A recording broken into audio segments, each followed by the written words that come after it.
दोस्तों, एक राजा था और राजा के पास एक सुंदर सा आलीशान महल था और उस महल के अंदर एक सुंदर सा बगीचा था। उस बगीचे के भीतर एक खूबसूरत सा अंगूर का पेड़ था। एक चिड़िया वहां आती थी और रोज अंगूर खा जाती थी, लेकिन दिक्कत यह थी कि चिड़िया मीठे मीठे अंगूर तो खा जाती थी और खट्टे खट्टे अंगूर नीचे गिरा देती थी।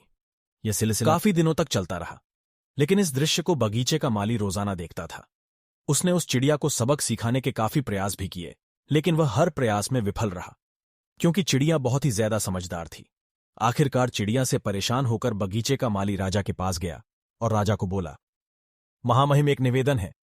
हमारे बगीचे में जो अंगूर की बेल लगी उसे खतरा है। राजा ने कहा, ठीक है, इस काम को मैं स्वयं करूंगा। अब राजा पूरे ध्यान से चिड़िया को देख रहा था और मौका मिलते ही राजा ने चिड़िया को पकड़ लिया। अब चिड़िया की समझदारी देखिए।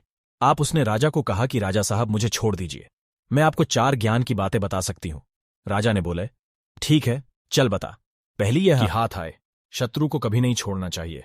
दूसरी, अनजान बात पर कभी विश्वास नहीं करना चाहिए। तीसरी, जो हो गया उस पर पश्चाताप नहीं करना चाहिए।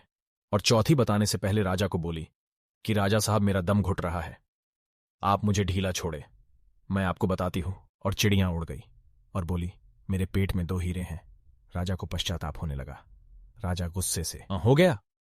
उसने राजा को बोला कि मैंने आपको कहा था कि हाथ आए, शत्रु को कभी नहीं छोड़ना चाहिए, फिर भी आपने छोड़ दिया। मैंने आपको कहा था कि अनजान बातों पर विश्वास नहीं करना चाहिए, लेकिन आपने किया कि मेरे पेट में 2 हीरे हैं, जो कि संभव ही नहीं है, और जो हुआ उस पर ज्यादा नहीं सोचना चाहिए, लेकिन आप फिर भी सोच रहे हो। आखिरकार राजा को ज्ञान की 4 बातें समझ में आ ही गई थीं। दोस्तों, आपको ये चिड़िया की कहानी कैसी लगी? अगर आपके कोई सवाल जो तो कमेंट के माध्यम से जरूर बताएं।